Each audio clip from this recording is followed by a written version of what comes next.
Kei te whakai te toi hau o te ohurata o Aotearoa ki te whakapai e meana, mena i te pāngia e tahi atu iwi, i tū atu i te iwi Māori me te iwi Moutere, e te mate rūmātiki ki te manawa, ara e te rheumatic fever.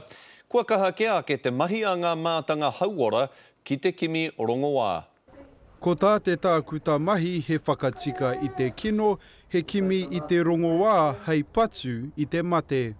Ka taia tēnei te whakarereke e nai nei, tēnei tau. E hara te kōrero me titiro whakamoa mō te tukau tau, engari mō tēnā. Me timata tātou nai nei, ka taia tātou te whakatika i nai tōni nei.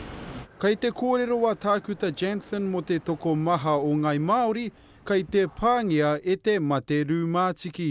He take kua pupu wake i te whakapai a tētahi atu mātanga hauora.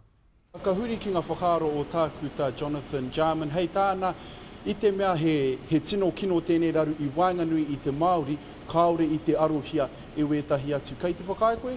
Whakai ana hau, kāre he kōrero atu i tērā, hei titika tērā kōrero. E whārau e rima te kau ngā tāngata o Aotearoa, kei te pāngia i te mate. He kaha ake te kai o tēnei mate i te Māori, mā te rua te kau o rau i tā tawiwi.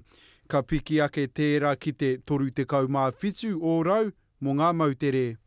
E ai ki wetahi e pēnei ana mātou te iwi Māori ki tō wetahi o nā whenua i tā wāhi e raru nei te whāngai nei i a rātou. He take tēnei mā ngā whānau mea rātou tamariki, he oi me aro hoki ngā ringa hauora ki te whakatika i tēnei tuāhuatanga.